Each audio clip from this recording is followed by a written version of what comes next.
I was just checking whether the camera is on. Okay guys, in this video I'm gonna attempt to say a few things about the kinetic theory of matter.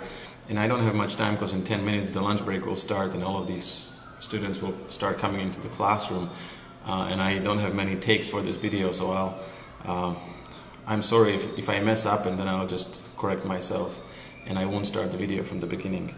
The kinetic theory of matter is trying to describe the behavior that we see, the behavior of solids, liquids, and gases. We know we have also other two phases of matter, but we won't deal with those in this video.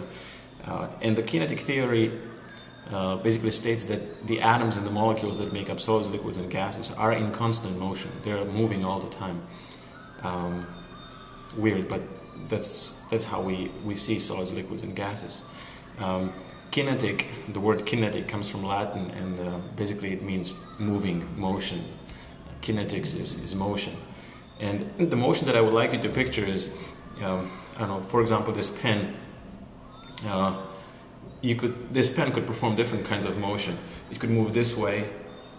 We call this a translational motion. Then it could be doing a rotational motion. So it could be rotating around one of its axes. It could be rotating this way. It could be also rotating this way. And it could do all of these motions simultaneously. It could be also moving in a vibrational kind of manner. So going back and forth, vibrating back and forth. And when you imagine atoms and molecules, imagine all of these different kinds of motions going on at the same time. So the molecules are moving in this manner, and they're also rotating around their axes, several axes at the same time, and they're bumping into each other and vibrating back and forth. You can read a lot about this in your textbook on pages 71 through 74, and you can also find a lot of really good information on internet, and there are many animations and really cool videos on YouTube. What I would like you to know, oh, by the way, there's another really interesting animation just below this video where I will post this link on the Moodle webpage. There's a really cool animation that will show you an animation of how the molecules move in solids, liquids, and gases. What I would like you to know are probably the three main things that distinguish the motion of the molecules and atoms in gases, in solids, and in liquids. So the first big difference that I would like you to know about how the motion is different is that it has to do with the speeds. How fast is the molecular motion, or the motion of these atoms and molecules? And it should make sense. It's logical. Kinetic theory says that in gases, the atoms are moving very, very fast. In liquids, they're still moving quite fast, but slower than in gases. And in solids, they're moving the slowest out of these three.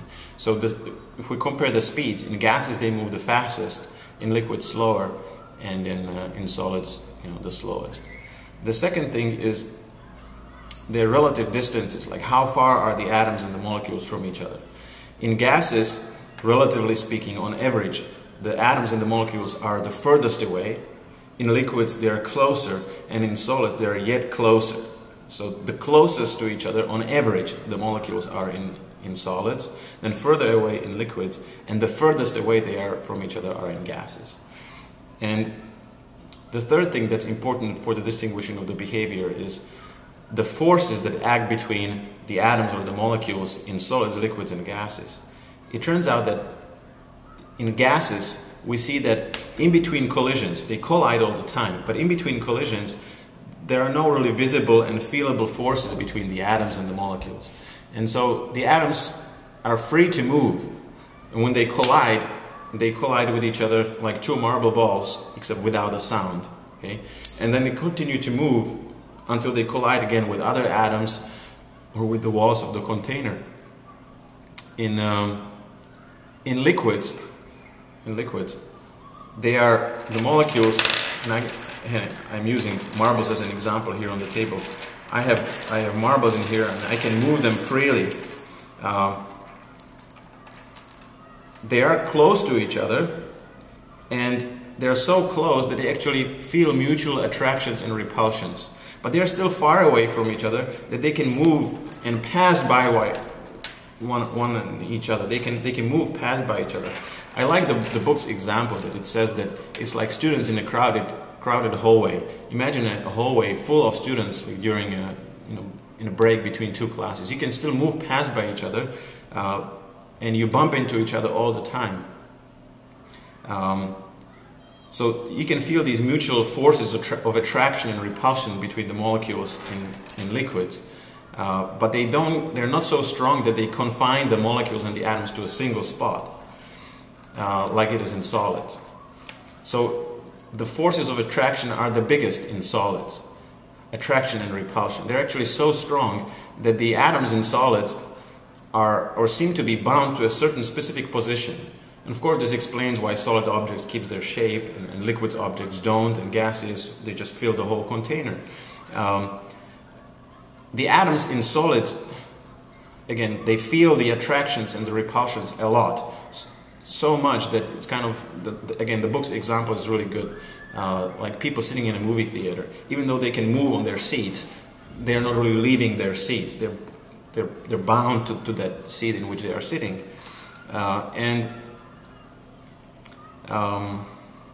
Okay, what was the last thing that I wanted to say?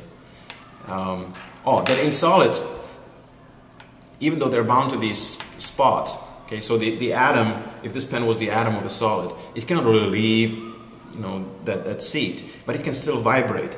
It can go a little bit away, but then it returns back. And so it's this kind of vibrational form of motion that we should see for the atoms and molecules in solids. They're moving back and forth, but they can't really go away like they can in liquids, and definitely in gases they can be just going all over. Okay, I hope some of that made sense. Again, please read about it in your textbook and watch the animation and watch some of the other videos that you will find on YouTube. They are really, really good. I should, I guess, sum it up. So one more time. The biggest difference is the speed, how fast they move.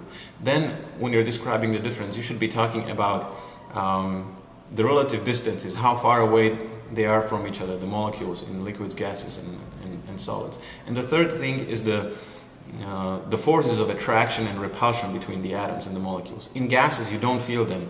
In liquids, the atoms can feel those forces, and in solids, they are so big, these forces of attraction and repulsion, that they confine the atoms to a single spot around which they still can vibrate, but they can't leave that spot.